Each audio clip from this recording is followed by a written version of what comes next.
the Kia EV3, Kia's version of its big brother or sister, the EV9 that I reviewed before. And this compact SUV, I think it's going to tick a lot of boxes with a lot of buyers, but this is the GT version and I've got an issue with it. Let's kick this review off with looks. And yeah, I get the subjective, and some people are really polarized by Kia's new look. The bold design from the front daylight run lamps through to rather a blocky appearance, get a bit cubism, through to a very cut straight back rear. I like it, to be honest, but I do get that, look, looks are subjective and each to their own.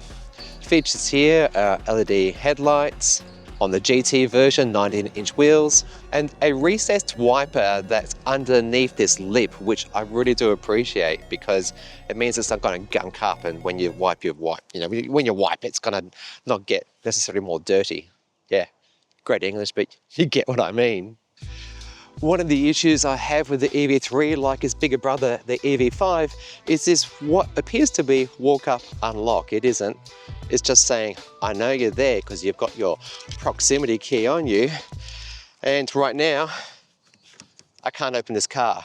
So to do so, I'm gonna have to actually push this in, then reverse my grip and get in the car. That is just silly, very silly. That and the fact that sometimes when I do exactly what I just did, I get in, the car will turn on and be ready to drive. Other times, I will do the exact same thing and the car will be like, no, you're gonna have to press my on-off switch. Why? It's 2025. Let's get past those bloody on-off switches, shall we? Okay, moving on.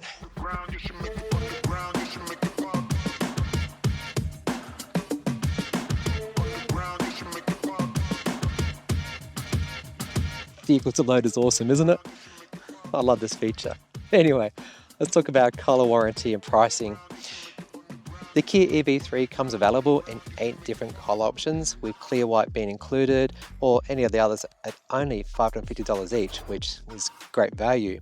Warranty is very good, 7 years unlimited kilometer, but the high voltage battery is actually capped at 150,000 kilometers, which I've got no concerns about.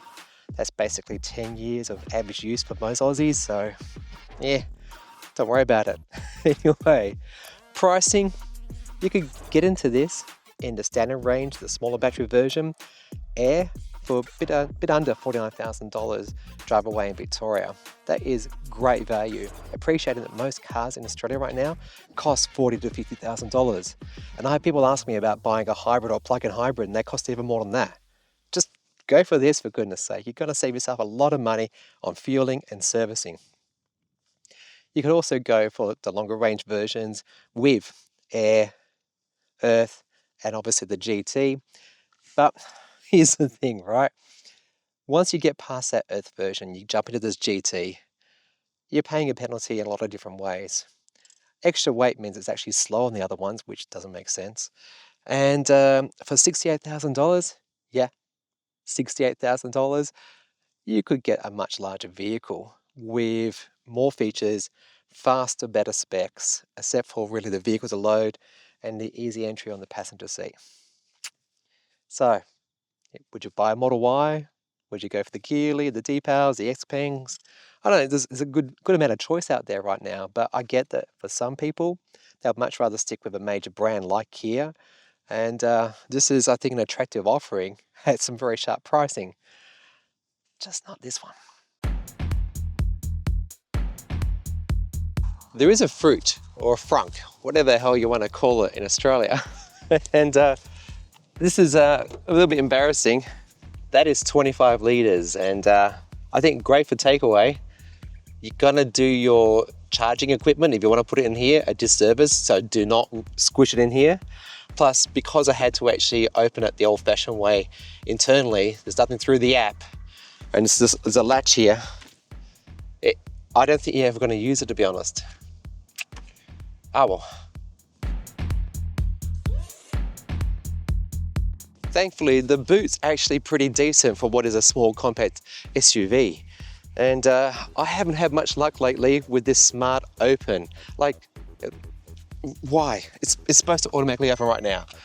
Okay, moving on, moving on.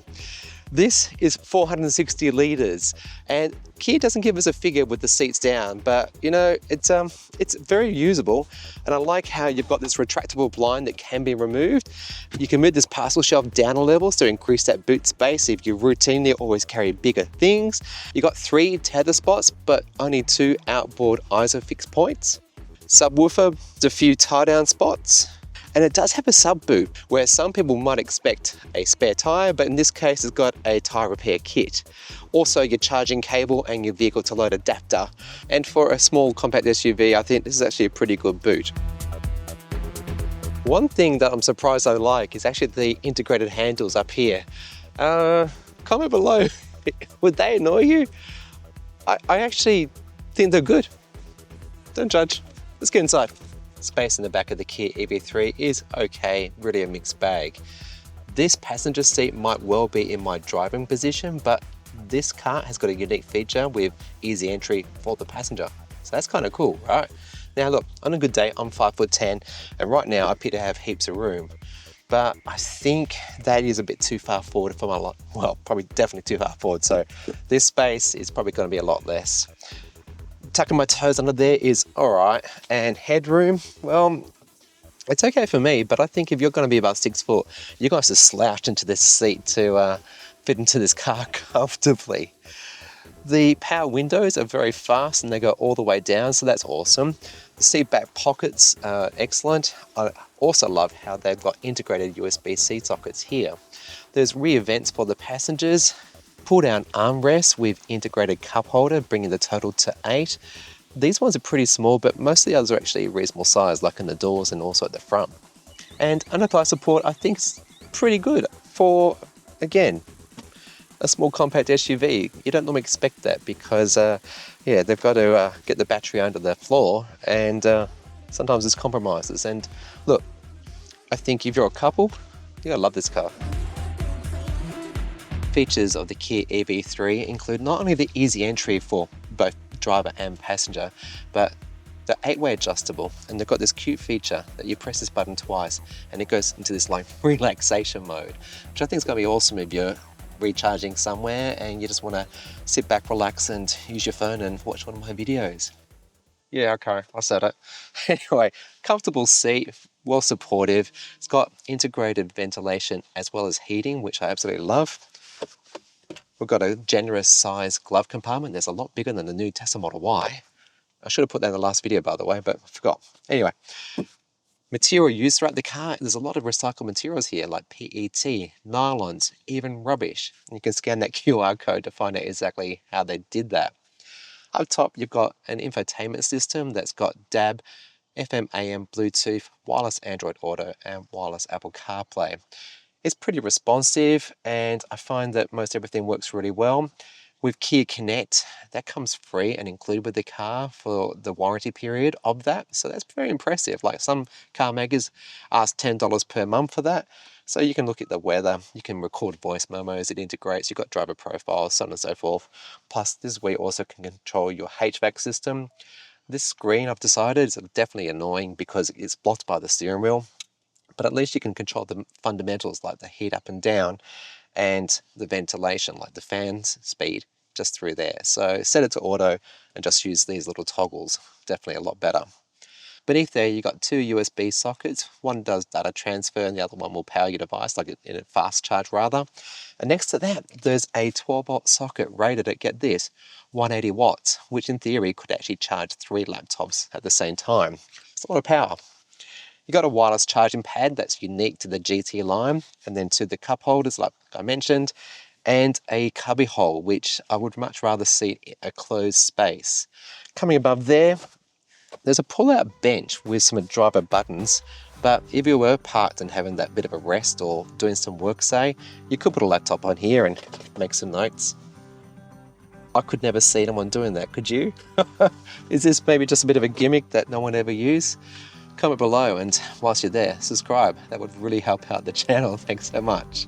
Coming up above, we've got a sunroof, SOS button, And otherwise, look, I think it's a pretty well-resolved car that's going to comfortably seat 4 people. 2 people, lovely. Like how it's got this easy entry. I can't critique it for much. It's very good. When it comes to driving the Kia EV3, it's what you might expect from a typical SUV. That is to say, along this road in particular, it's a bit floaty, a bit wallowy, not too refined. The suspension setup here is not very sophisticated. And so I think for people who live in metropolitan areas, urban city, more than fine, great. You'll have a lovely experience. It gives a predictable experience, and being a front wheel drive, surprisingly, I haven't found a lot of understeer. Like I can't explain it. You would expect it, along with also torque steering. I think maybe the weight of this vehicle is helping out that. So, all right, so be it. In terms of kilowatts and newton meters, that is to say power and torque, this is equivalent to what I used to think was a very powerful car back in the 1990s and the early 2000s. So back then, a Holden Commodore was about 150 kilowatts and 300 newton meters. And this is remarkably similar. So 0 to 100 time is in 7.7 seconds, and it feels like that, to be honest. But at speed, if you need to get yourself out of a situation and you put your foot down, it actually gets up and goes pretty quickly. And it's got a little bit of bite, a little bit of a kick for such a small vehicle. Driving position is great. Your steering wheel is both tilt as well as telescopic. Visibility, very good. Out the front, excellent. A-pillar, not too bad in size. Good generous mirror. Side window's great. But rear view mirror is actually pretty small. Like, don't know if you can see that back there.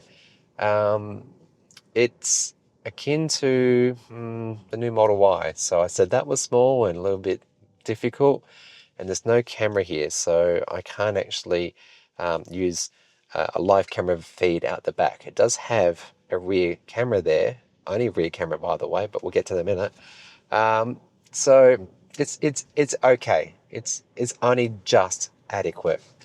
But because we are in an SUV and you've got the high ride stance and you've got a good commanding position, you feel confident in this car. And because it is a small compact SUV, you can throw it around so easily. Turning circle, 10.4 meters. Car parks, a breeze, absolutely awesome. Talking about the driving dynamics of this car, I peg it up against the likes of, well, Kia e-Niro. That car's just slightly bigger than this one, but I think this one is a better vehicle, in my opinion. Maybe because it's newer and it's fresher. Probably that. It's been a while since I've driven the Niro, but if you want to see that review, go check it out here. I guess people coming from Hyundai Konas, this is a sort of vehicle that would try to attract them into it. And it's all very familiar. Like the drive modes here are very clever. You've got one pedal driving, which is awesome. And now, thank you Kia, that actually remembers. So I've set mine to iPedal level 3. So that's the most amount of regen you can get. And it brings the car to a stopping, well, slows the car down and stops it like you would normally. It's very comfortable to deal with. There's also the other mode. So if I press and hold the right paddle, it turns to auto mode. Now what this is going to do is going to use the front radar to understand how much regen it should actually use. So it's currently in stop mode, and actually we're about to go in a car park here. So let's have a bit of a hot go with it. But I can tell you right now, the brakes in this car are very good. I've only tested them a few times before I put it back into iPedal mode because, again, I like iPedal. But yeah, let's see how we go. It's very clever what this thing does. So based upon the car in front of me, it's going to brake this more aggressively or less. So I'm just coasting, but now it's actually slowing. And you can see the amount of braking it's doing. It takes a lot of trust on you to actually allow this to happen, by the way. That was just amazing. Would I use this? No, I prefer predictability. I prefer certainty. And having that variability Yeah, that's a little bit disturbing to me. What else is disturbing? People who pull out of you like that. It's a bit cheeky, lady. A bit cheeky. Anyway, you notice, by the way, a lot of bings, bongs, and pings. That's just typical EU regulations coming through into our Australian cars. Super annoying. You can set up shortcuts like I do, so I just press the star on the steering wheel. That's what I've got programmed. Speed limit, turn off. Driver attention, turn off. It's super annoying, and I'd like to see them disappear. Anyway, let me throw this into a parking situation. And the first time, by the way, here we go. No, I use the brake then. See? I couldn't trust it. I had to use the brake. Anyway, look, there's a great parking spot. Let's go to that one. So yeah, the first time I got into like the Kia EV9, and they had this little paddle here to select your reverse and your drive. I didn't like it. I didn't really appreciate what it did. And I think the position is still a bit low for my liking, and I still do prefer a higher stick like you get in the older Tesla Model 3 and Y. We're getting some safety warnings because it thinks someone's going to collide with us from the back rear. So rear cross traffic alert, tick. The EV3 has radar cruise control as well as speed limit assist. And the lane keep assist is actually pretty aggressive if you have it turned on. So I found that I treat it more like Tesla Autopilot because it's very much akin to that, like that sort of level in Australia at least. It will take corners pretty well. It even does urban back streets like this, but because it wants to center so much, it's intrusive. It really is. So I find by using the lane keep assist, treating it like I would autopilot just by engaging it when I need it, in those freeway, highway situations, I find that's more than enough. It's an easy car to live with. It really is. And I think this is the benefit of going to a small compact car. You get that tight turning circle. It's nice and small to navigate it through car parks quickly and easily. And other than the ride and handling being rather SUV-like, front wheel drive, and the fact that this GT version is not the fastest version, please explain. I don't get that. I really can't get that. I would say that most people would enjoy this car. It's just not designed for spirited driving, and that's completely fine. All right, let's finish this video up with battery, charging, range, and efficiency. This is why we need a front camera, not just ultrasonics, because I have to park front end in because the charging port is at the front A-pillar zone. So I'm having a bit of a guess here. All right, I guess that we have to do. See how it went. See, that's where the bay is. And I made it. Hey, go me. The Kia EV3 comes in two battery configurations, either just a wee bit less than 60 kilowatt hours or a bit over 80 kilowatt hours. And at-home charging is pretty respectable, in fact in line with industry average of 10.5 kilowatts on a three-phase power line. Bring it here, and this is where it gets a little bit disappointing. Supposedly, and I can't see this in the specs, but I had to look it up through a third-party website, it's only able to do up to 100 kilowatts on a DC charging rate.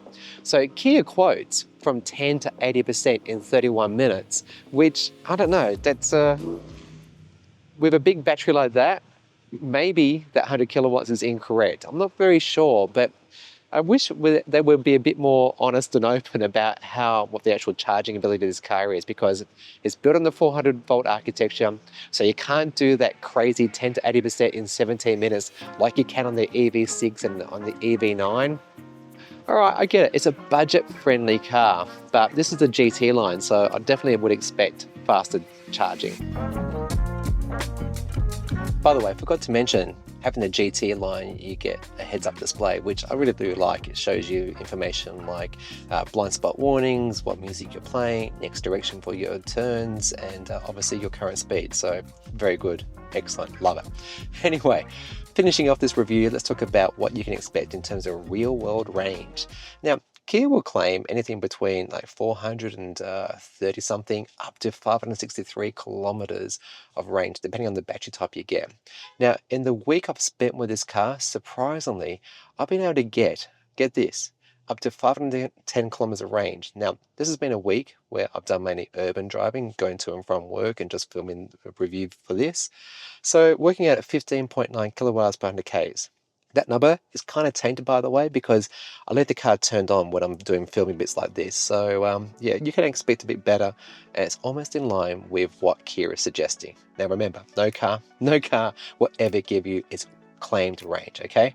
But if you were to do freeway and highway driving, I would expect that figure to be not so good. So maybe you're going to get about 470 kilometers from this long-range battery. Still pretty decent. And I think if you could be driving 4 hours without needing a toilet break, good on you. Don't do that. Please don't do that. All right, let's wrap up this review. So would I recommend the Kia EV3 to friends and family?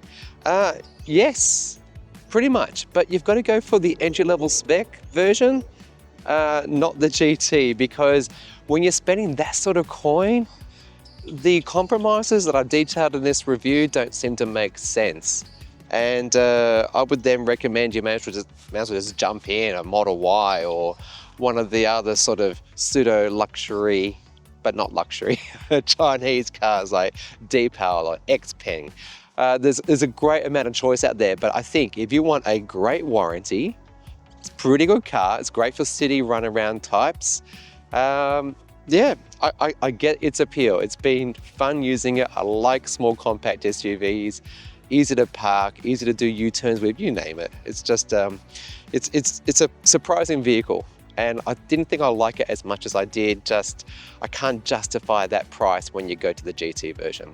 So if you've enjoyed this video, please do subscribe. It absolutely helps out the channel because it opens the doors. And for me to say to people like Kia, Mercedes, Audi, hey, I do reviews on YouTube about electric vehicles. Can I please use this for a week? And they go, yeah, sure. Awesome. Thanks so much. Comment below if you've got any questions. I do respond to them. And if you want to take your thanks to the next level, super thanks is more than welcome. Or if you want to get early access to videos and occasional behind the scene videos, check out Ko-fi, where you can become a monthly subscriber there for pretty damn cheap. Otherwise, YouTube thinks maybe now you want to see one of these videos? I don't know, it's up to you. All right, thanks for watching, and again, see you soon.